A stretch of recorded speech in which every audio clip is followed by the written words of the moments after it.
집사 장로들이 흰옷을 입고 머리에 금관을 쓰고 앉았더라. 아멘. 오늘 말씀 통해서 우리의 삶이 진정으로 하나님 앞에 무릎 꿇고 드려지는 예배가 되기를 주님의 이름으로 축복합니다. 여러분, 삶이 흔들릴 때 여러분 무엇을 난 붙잡아야 될 것인가 하고 여러분 고민해 본 적 많을 것입니다. 지금 이 정도 여러분들의 나이가 되면 삶이 흔들리는 것처럼 느껴질 때가 꽤 몇 번 있었을 것이기에 그때마다 그런 고민을 하고 새롭게 삶의 흔들림이 올 때 성도라면 내가 무엇을 붙잡아야 할 것인지에 대한 신앙을 굳게 가지고 계셔야 할 것입니다. 그렇게 우리는 종종 예상치 못한 순간에 삶이 흔들리는 경험을 하죠. 열심히 준비한 일이 무너질 때가 있고 신뢰했던 관계가 깨어져 버릴 때가 있습니다. 때로는 건강이, 때로는 재정이, 때로는 미래가 불안할 때가 우리의 삶에 그렇게 어김없이 다가오게 됩니다. 이런 순간 우리는 본능적으로 무언가를 붙잡고 의지하려고 하죠. 어떤 사람은 그때 내가 돈을 의지하고 있구나. 어떤 사람은 내가 사람을 의지하고 있구나. 어떤 사람은 내가 내 힘으로, 내 생각대로, 내 이성대로 내가 무언가 문제를 해결하려고 하는구나 하는 것을 실제로 보고 깨닫게 될 것입니다. 그러나 세상에 있는 그 어떤 것, 아무리 똑똑한 이의 생각일지라도 세상에 있는 것은 우리를 끝까지 붙잡아 줄 수가 없습니다. 그렇다면 우리는 무엇을 붙잡아야 할까요? 사도 요한도 그러한 순간을 경험하고 있는 것이 이 요한계시록을 쓴 집필 당시였습니다. 그는 복음을 전하다 로마 제국에 의해서 반모섬으로 유배가 되었습니다. 가까이 있는 성도들은 멀어졌고 또 교회를 돌볼 수도 없었으며 앞으로 미래도 보이지 않는 참으로 절망적인 상황이요. 육신도 만만치 않은 나이가 되어 있었습니다. 그런데 바로 그 순간 하나님께서 요한에게 놀라운 광경을 보여주십니다. 주님께서 이 일 후에 내가 보니 하늘에 열린 문이 있었는데 이렇게 말씀을 4장을 시작하고 있습니다. 요한이 붙잡은 것은 하나님의 현실이 아니라 그가 붙잡으려고 보았던 것은 하나님께서 열어주신 문, 하나님의 계시였습니다. 그의 환경은 변하지 않았지만 그가 본 것이 달라지자 그의 삶도 달라졌던 것이었습니다. 사랑하는 성도 여러분, 우리는 삶이 흔들릴 때 무엇을 붙잡아야 하는지가 매우 중요합니다. 오늘 말씀을 통해 우리 세빛 성도들은 흔들리는 삶 가운데도 흔들리지 않고 여러분의 중심을 굳건히 세워 오히려 더욱 강하게 서는 세빛이 되기를 원합니다. 앞서 말했던 것처럼 예상치 못한 벽을 만났을 때 대체로 성도들이라면 또 믿음의 성도들이라면 이 길이 분명히 맞는다고 생각해서 기도하며 온 길인데 막힐 때가 있습니다. 최선을 다했는데 결과가 없을 때가 있죠. 때로는 사람이 막히고 환경이 막히며 때로는 내 마음이 억울하고 답답해서 견디기 힘들 때가 있습니다. 이런 순간에 우리는 어떻게 해야 하는 것입니까? 사도 요한도 지금 그런 상황에 처해 있습니다. 요한은 예수님의 사랑을 받았던 제자고 교회를 위해 참으로 헌신했던 사람이었습니다. 그러나 그는 지금 반모섬에 유배되어 있죠. 모든 것이 막혀 있고 앞날이 보이지 않는 절망적인 상황입니다. 그런데 앞서 보았던 것처럼 4장 1절에서 처음 시작이 이 일 후에 내가 보니 하늘에 열린 문이 있는데 하고 이렇게 시작합니다. 여러분, 절망과도 같은 상황, 땅의 문이 열려 있을지라도 성도에게는 언제고 하늘의 문이 열려 있는 줄 믿으시기 바랍니다. 우리 눈에는 보이는 현실이 막혀 있고 어디로 갈 길을 잃은 것 같지만 그러나 우리가 하나님께로 올라가면 하나님은 우리가 보지 못하는 새로운 길을 열어주십니다. 요한은 지금 로마 제국에 의해 갇혀 있습니다. 세상의 가장 높은 권위에 의해서 눌려 있기 때문에 땅의 문은 결코 여는 것이 쉽지 않은 상황입니다. 그러나 하나님은 그에게 하늘 문을 여셨죠. 세상의 문이 닫혔다고 해서 하나님의 계획이 끝난 것이 아닙니다. 우리 4장 하반절을 한번 읽어보도록 하겠습니다. 그 음성이 이르시되 이리로 올라오라. 이후에 마땅히 일어날 일들을 내가 내게 보이리라 하시더라. 아멘. 오늘 이 4장 1절 하반절에 매우 중요한 단어가 있습니다. 이리로 올라오라. 무슨 뜻입니까? 하나님은 요한이 처한 현실을 바꾸신 것이 아니라 요한의 시선을 바꾸고 계십니다. 사랑하는 성도 여러분, 우리 인생을 살면서 벽에 부딪힐 때가 있습니다. 부딪힐 때가 있습니다. 그러나 하나님은 우리에게 그 벽이 아니라 이리로 올라와서 하늘을 바라보라고 그렇게 말씀하고 계십니다. 세상의 계산으로는 답이 없어도 하나님은 우리가 알지 못하는 길을 준비하신다라는 것입니다. 너는 내게 부르짖으라. 내가 내게 응답하겠고 내가 알지 못하는 크고 은밀한 일을 내게 보이리라. 여러분, 우리가 왜 하늘을 바라보고 손을 올려 기도해야 합니까?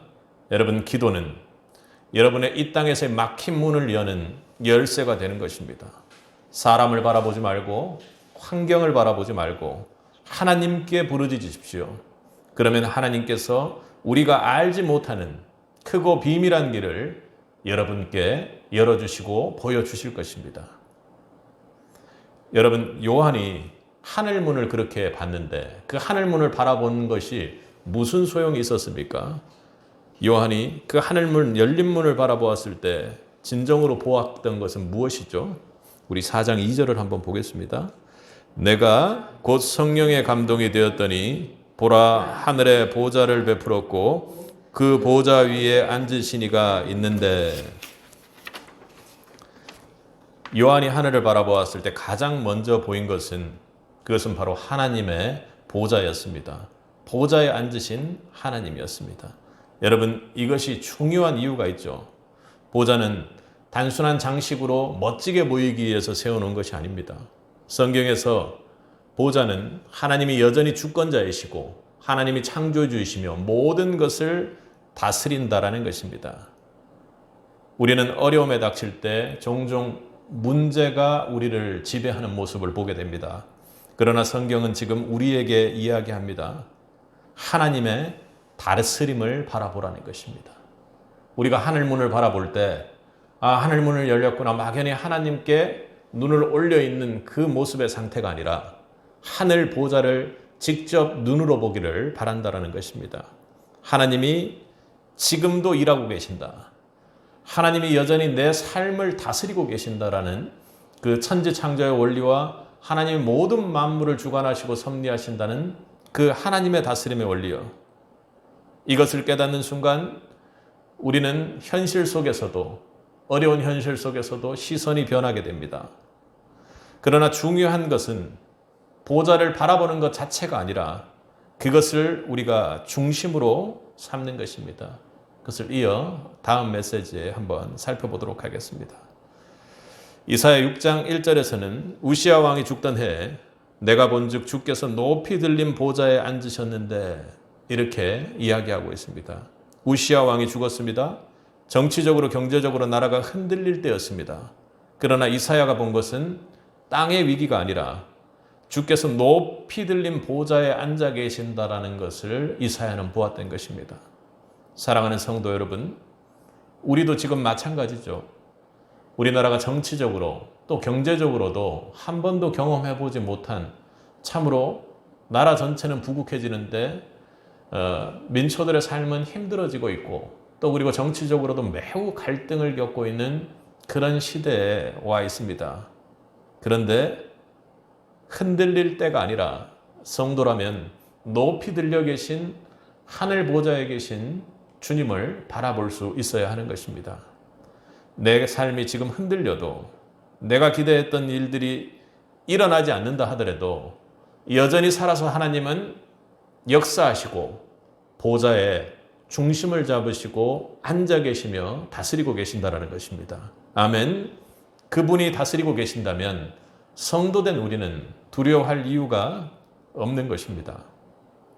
요한이 하늘문을 보았을 때, 하늘문을 바라볼 때 그는 거기에서 멈춘 것이 아니라 음성을 들었습니다. 우리 4장 1절 한번 다시 전체를 읽어보겠습니다. 이 일 이후에 내가 보니 하늘에 열린 문이 있었는데 내가 들은 바 처음에 내게 말하던 나팔 소리 같은 그 음성이 이르되 이리로 올라오라. 이후에 마땅히 일어날 일들을 내가 내게 보이리라. 하나님의 음성이 어떻다고 이야기합니까? 나팔 소리 같다고 이야기를 합니다. 왜 나팔 소리 같다고 이야기를 하죠? 여러분, 나팔 소리는 영적 전쟁에서, 여러분 전쟁에서 나팔 소리는 어떤 의미가 있습니까? 아주 선명한 의미요, 선포하는 의미요, 진격을 의미하는 것이요, 선두에서 나는 소리입니다. 분명한 소리, 선포되는 소리, 그리고 우리가 영적으로 각성되어서 너의 시선을 반드시 하늘로 올리라 하고 그렇게 이야기하는 것입니다. 우리는 흔들릴 때 여러 소리를 듣습니다.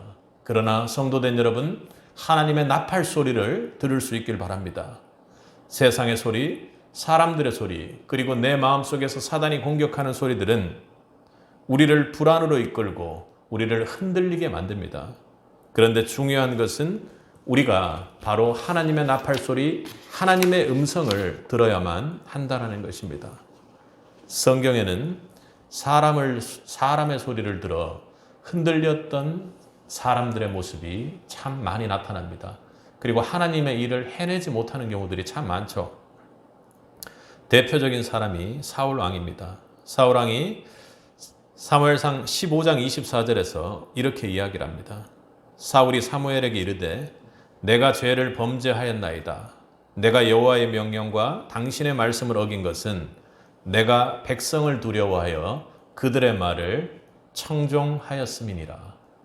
그런데 사울이 그렇게 된 이유가 뭐라고요? 사울이 하나님 말씀을 청종치 않은 이유가 뭐라고요? 사람들의 시선, 상황적인 시선, 다른 사람들의 말들을 귀에 기울였던 것입니다. 사울은 백성들의 소리에 오히려 귀를 기울였습니다. 하나님의 말씀보다 사람 소리에 귀를 기울였다는 것이죠. 그 결과 그는 왕에서 밀려나고 비참한 최후를 맞이하게 되었습니다. 여러분, 열린 하늘문을 바라보는 여러분이 어떤 소리를 듣고 있습니까? 하나님께서 나팔 소리를 통해 이리로 올라오라고 하는 그 음성을 듣고 계십니까? 아니면 사람들의 나를 향한 평가, 그리고 내 마음의 불안, 세상 속에 일어나는 여러 가지 소리들의, 뉴스들의 귀를 기울이고 있는 것 아닙니까? 하나님은 요한에게 하늘문을 열고 말씀하셨습니다. 이리로 올라오라. 그 소리는 나팔 소리와 같았습니다. 여러분을 향해서도 이 올라오라는 하나님의 말씀이 나팔 소리처럼 들리길 바랍니다. 하나님은 우리의 시선을 낮추는 것이 아니라 높이길 원하십니다. 하나님은 현실의 상황 속에서 우리가 그 현실 상황을 바라보는 것이 아니라 하늘로 여러분의 시선이 올라오기를 원하는 것입니다. 우리가 현실에 낙심하지 않고 하늘을 바라보며 하나님의 음성을 듣는 새빛이 되기를 원합니다. 하늘문을 바라보고 두 손 올려 기도하십시오. 그리고 보좌를 바라보십시오. 그분은 여전히 여러분의 삶 속에서 일하고 계십니다. 그렇다면 그 보좌에서 울려 퍼지는 나팔 소리와 같은 하나님의 음성을 통해 하늘 보좌로 올라가는 은혜가 있기를 주님의 이름으로 축복합니다. 여러분, 우리가 삶 속에서 흔들리는 이유가 어디에 있을까요? 흔들리는 이유가 어디에 있을까요? 그것은 여러 가지 이유들을 여러분 생각해 볼 수 있겠지만 여러분 삶의 중심이 위태위태해졌기 때문입니다. 그러니까 중심을 잃고 있으니까 우리가 크게 흔들릴 수밖에 없다는 것이죠. 사도 요한이 pat모섬에 유배되었을 때 그의 현실은 매우 혼란스러웠을 것입니다. 그러나 그는 흔들리지 않았죠. 왜요? 하나님께서 그의 중심에 무엇이 있어야 하는지를 보여주셨기 때문입니다. 우리 4장 2절에서 3절을 한번 이어 읽겠습니다. 내가 곧 성령에 감동되었더니 보라 하늘에 보좌를 베풀었고 그 보좌 위에 앉으신 이가 있는데 앉으신 이의 모양이 벽옥과 홍보석 같고 무지개가 있어 보좌에 돌렸는데 그 모양이 녹보석 같더라. 아멘. 요한은 하늘 보좌를 보았습니다. 보좌가 있다라는 것은 하나님의 질서를 말합니다. 이 세상이 결코 무질서하지 않다라는 것이죠. 하나님의 보좌라는 그 권위 아래 모든 것이 엎드려 있다라는 것입니다. 땅의 왕들은 흔들려도 하나님의 보좌는 결코 흔들리지 않습니다. 아멘. 여러분이 하늘 보좌를 믿는 그 은혜가 있기를 바랍니다. 우리는 가끔 이 세상이 어디로 가는지를 모르겠다 하고 그렇게 말합니다. 불안정해 보이고 삶의 방향이 잘 보이지 않을 때가 있죠. 하지만 요한이 본 것은 흔들리는 땅이 아니라 견고한 하늘의 보좌였던 것입니다. 여러분, 하늘 보좌가 이 흔들리는 이 시대에 성도의 중심을 잡아줄 줄 믿습니다. 하나님이 중심에 계실 때 우리의 삶의 질서도 순탄하게 순조롭게 그 질서를 찾아가게 될 것입니다. 여러분의 삶의 중심은 어디에 있습니까? 우리가 인생이 흔들릴 때 우리는 본능적으로 앞서 말했던 것처럼 무언가를 붙잡으려고 하죠. 돈, 건강, 그리고 사람이 중심이 된 사람은 그 모든 것이 사라지고 깨어질 때 흔들리는 삶을 아주 지독하게 경험하게 됩니다. 여러분, 무엇이 내 삶의 지금 현재 중심이 됩니까? 하나님이 보좌에 계실 때 우리의 삶은 결코 흔들리지 않습니다. 우리 중심에 하나님의 보좌가 서 있다면 우리의 삶은 결코 흔들릴 수 없다라는 것이죠. 그러나 하나님이 아닌 다른 것이 중심이 되면 그것이 무너질 때 우리도 함께 무너질 수밖에 없는 것입니다. 하나님을 중심에 두면 우리의 삶에 질서가 잡힙니다. 우리의 삶이 왜 이렇게 분잡스럽고 어지럽지 하고 여러분 생각해 본 적이 있을 것입니다. 너의 행사를 여호와께 맡기라. 그리하면 내가 경영하는 것이 이루어지니라. 아멘. 우리의 행사를 여호와께 맡기면 우리가 경영하는 것이 반드시 이루어지리라고 성경은 약속하고 있습니다. 여러분, 이것이 하나님의 원리요. 이것이 성도된 여러분의 삶을 이끌어가는 하나님의 방식입니다. 우리는 스스로 해결하려고 하지만 우리의 삶을 하나님께 맡길 때, 우리의 삶의 중심에 하나님의 보좌가 설 때 하나님께서 우리의 삶을 친히 경영하십니다. 요한은 보좌를 본 후 그 주변을 통해 더욱더 놀라운 일들을 발견하게 됩니다. 하나님의 보좌의 권위, 하나님의 중심됨이 얼마나 중요한지를 깨닫게 되는 것이죠. 6절과 7절을 한번 읽어보도록 하겠습니다. 보좌 앞에 수정과 같은 유리바다가 있고 보좌 가운데 보좌의 주위에 네 생물이 있는데 앞뒤에 눈들이 가득하더라. 그 첫 생물은 사자 같고 그 둘째 생물은 송아지 같고 그 셋째 생물은 얼굴이 사람 같고 그 넷째 생물은 날아가는 독수리 같은데. 아멘. 여러분, 먼저 우리 6절에서 등장하는 유리바다는 무엇을 의미할까요? 성경에서 바다는 혼란과 불안을 보통 상징합니다. 그런데 지금 하늘문에 열려있는 바다는 수정과 같이 맑고 잔잔합니다. 이것은 하나님 보좌 앞에서 어떠한 큰 혼란과 혼돈이 있을지라도 완전한 질서와 평화가 잡힐 수 있음을 봅니다. 여러분, 혼란된 폭풍우가 들이치고 파도가 넘실대는 그 바다에 그 혼란을 잠재울 수 있는 유일한 분이 하나님임을 믿을 수 있길 바랍니다.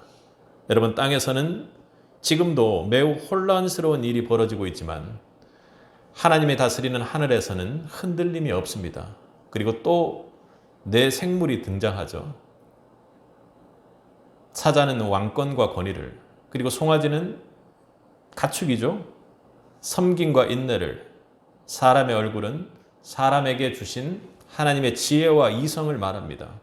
독수리는요, 영적인 통찰과 그리고 신속하고 강하게 움직이는 힘을 이야기합니다. 이것은 하나님이 창조하신 모든 피조물들이 하나님의 보좌 앞에서 각자의 역할에 맞추어 질서를 이루고 있음을 보여줍니다. 여러분, 이들이 왜 이렇게 질서를 이루고 있습니까? 거기에 특이한 표현이 있습니다. 6절을 보면요, 눈들이 가득하더라 이렇게 이야기를 하죠. 그리고 8절에 보면 주위에는 눈들이 가득하더라. 그리고는 그들이 밤낮 쉬지 않고 이르기를 거룩하다 거룩하다 주 하나님 곧 전능하신 이여 전에도 계셨고 이제도 계시고 장차 오실이라 이렇게 이야기하죠. 이들이 이렇게 하나님 앞에 있을 수 있는 이유는 무엇입니까? 그렇게 완전한 질서를 유지할 수 있는 이유는 무엇입니까?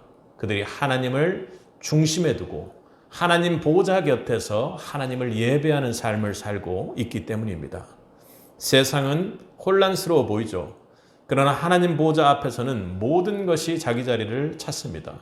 그들은 눈이 참 많다고 했습니다. 그래서 때로는 어떤 사람들은 하늘 예배의 모습에서 그 곁에서 예배하는 그 모습들을 이 성경의 모습을 보고 눈을 엄청나게 많이 그려놓기도 합니다. 그러나 이것은 영적인 눈이 밝히 드러난다는 것이죠. 완전한 지혜요. 그리고 하나님의 온전한 다스림 앞에 우리는 영적으로 밝히 눈이 일어나서 하나님이 거룩한 분이라는 것을 찬양할 수 있게 되는 것입니다. 우리의 삶을 돌아보세요. 하나님의 거룩하신 분이라는 것을 알지만 진심으로 밝히 영적으로 찬양할 때가 있는지를 한번 돌아보시길 바랍니다. 그리고 전능하신 이요, 그리고 처음과 끝을 주장하시는 분이 하나님이라는 것을 전심으로 믿고 예배하게 된다는 것입니다. 하늘 보좌 앞에서는 모든 것이 자기의 자리를 찾습니다. 아멘. 흔들림이 없습니다. 그래서 하나님을 더욱 찬양하고 하나님을 밝히 보게 될 것입니다. 우리의 삶도 마찬가지죠. 하나님의 보좌를 바라보고 그 보좌가 내 삶의 중심이 될 때, 하나님을 중심에 둘 때 여러분 삶에 흔들리며 흩어진 삶의 조각들이 자리를 찾아가게 될 것입니다. 사랑하는 성도 여러분, 우리는 예상치 못한 순간에 참으로 결정적으로 크게 흔들릴 때가 있습니다. 직장을 잃을 수도 있죠. 건강이 무너질 수 있습니다. 가까운 사람을 잃을 수도 있습니다. 그럴 때 우리는 무엇을 붙잡아야 합니까? 우리 5절을 한번 읽어보도록 하겠습니다. 보좌로부터 번개와 음성과 우레소리가 나고 보좌 앞에 켠 등불 7이 있으니 이는 하나님의 7 영이라. 아멘. 여기서 보좌로부터 나오는 번개와 음성, 내성은 그것은 바로 하나님의 말씀과 섭리를 나타냅니다. 하나님께서는 우리 보좌의 중심에서 앉으셔서 지금도 말씀하시고 역사하고 계심을 보여줍니다. 하나님은 지금도 여러분에게 말씀하십니다. 그리고 하나님의 뜻을 이루기 위해 여러분 삶 가운데서 열심으로 일하고 계시는 분이 하나님임을 믿을 수 있길 바랍니다. 세상이 불안해 보일지라도, 여러분 삶 가운데 불안함이 엄습해 올지라도 하나님의 보좌는 결코 흔들리지 않고 중심을 잡고 있습니다. 가장 중요한 것은 거기에 나오는 번개와 음성과 우레소리와 그 보좌의 7 영에 여러분들이 의지하여 그것을 보느냐 하는 그 차이가 있는 것이죠. 여러분 삶의 불안을 하나님께 맡기십시오. 내 짐을 여호와께 맡기라.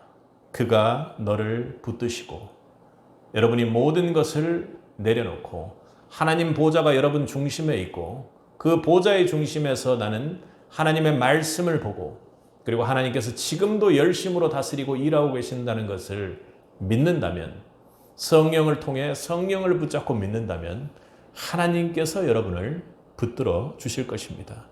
우리가 인생 살면서 모든 일을 다 붙잡을 수는 없습니다. 가족도, 그리고 내 자녀들도 여럿이 있다면 그 여러 자녀 중에서 무언가 때로는 한 자녀만을 붙잡고 매달려야 될 때가 있죠. 우리는 그렇게 내가 가장 소중한 것들을 다 모든 것을 한 번에 잡을 수는 없는 것이 인생입니다. 그러나 내 중심을 하나님께 내어드리고 하나님의 보좌가 내 중심에 있는다면 하나님께서 여러분을 붙잡아 주실 것입니다. 우리 중심이 내 생각, 내 계획, 내 염려가 되어서는 안 되는 것이죠.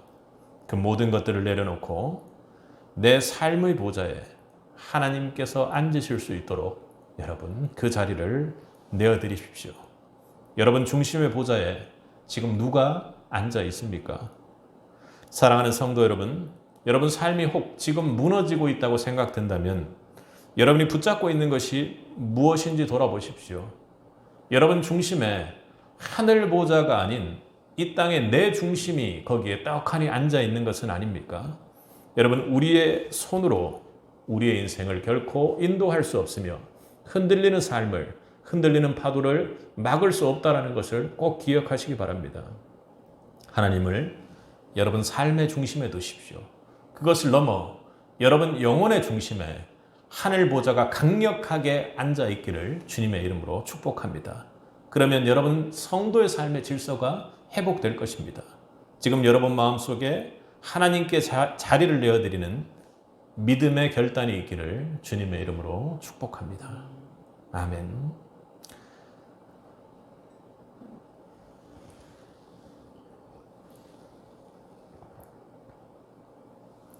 우리는 세상이 흔들리니 이 세상에 우뚝 강하게 서야 한다라는 삶의 지침서들을 요즘 참 많이 보곤 합니다. 그러니까 네가 중요하지, 너의 생각이 중요하지, 너 중심이 되어야 한다. 그래야 네가 올곧게 제대로 이 흔들리는 세상에서 설 수 있다. 이렇게 세상은 그렇게 지침을 많이 내립니다. 우리는 흔히 강한 사람이 이기는 세상에 살고 있다고 생각을 하기 때문입니다. 그래서 공부도 열심히 해야 되고 무엇도 열심히 해야 되고 무엇도 열심히 해야 됩니다. 왜요? 흔들리는 세상에 내가 우뚝 서서 결코 흔들리지 않고 높아지게 하기 위해서죠.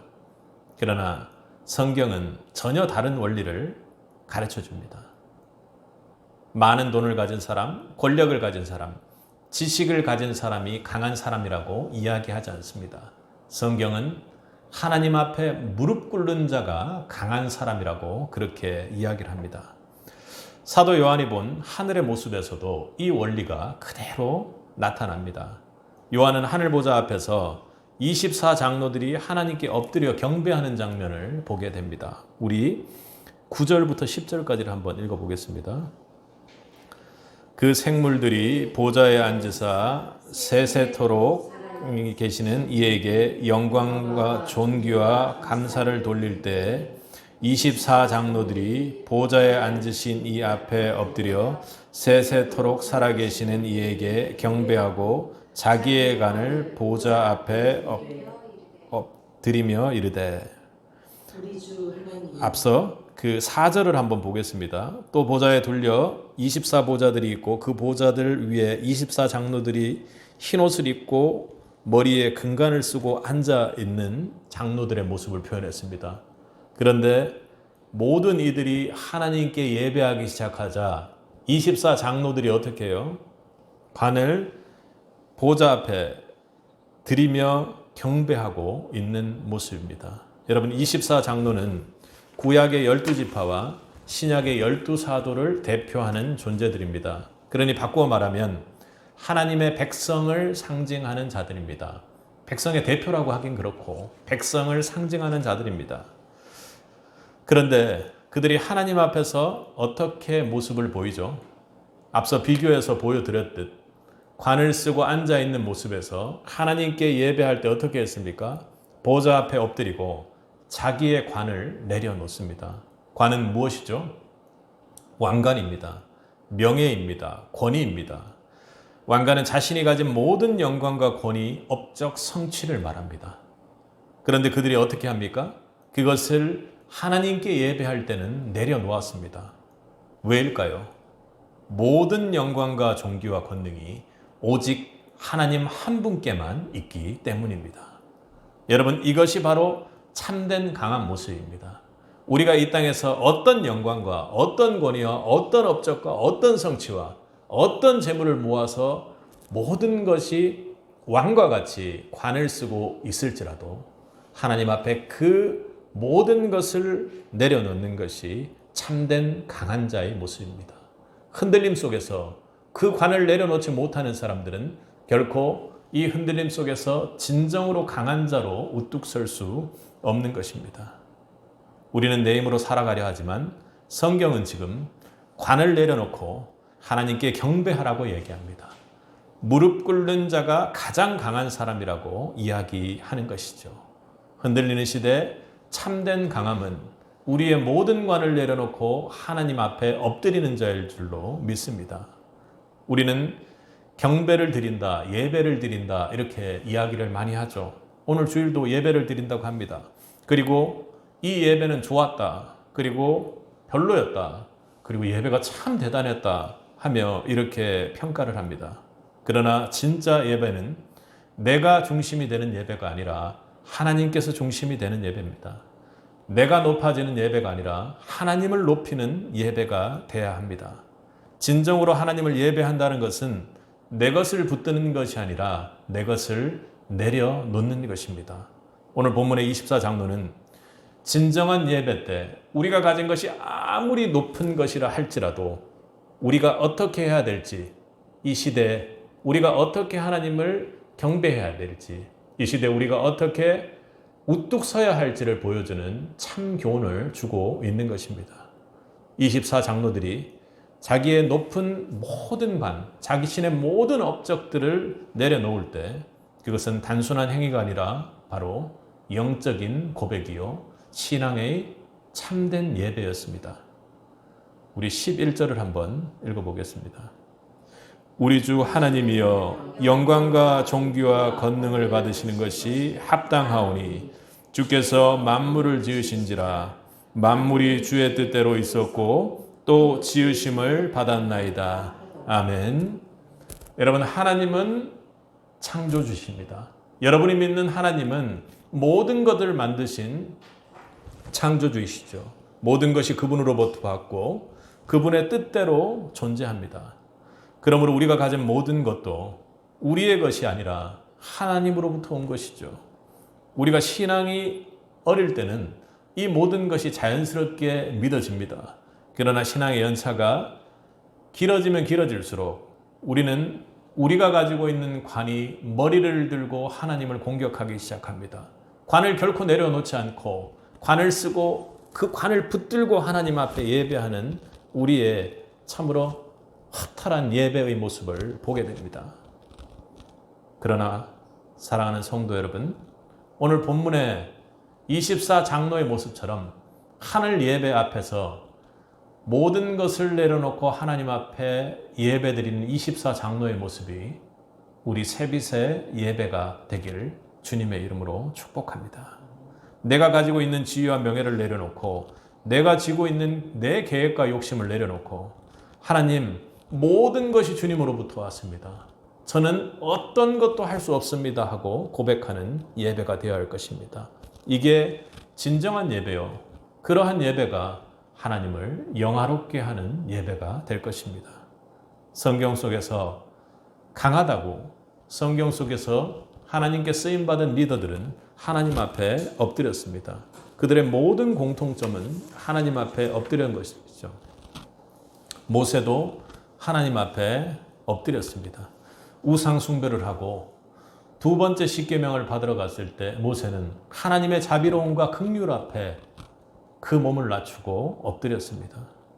여호와 하나님께서 그때 그 앞으로 지나가며 선포하시되 나는 여호와라 여호와라 자비롭고 은혜롭고 노하기를 더디하고 인자와 진실이 많은 하나님이라. 인자를 천대까지 베풀며 악과 과실과 죄를 용서하리라. 우상 숭배를 한 이스라엘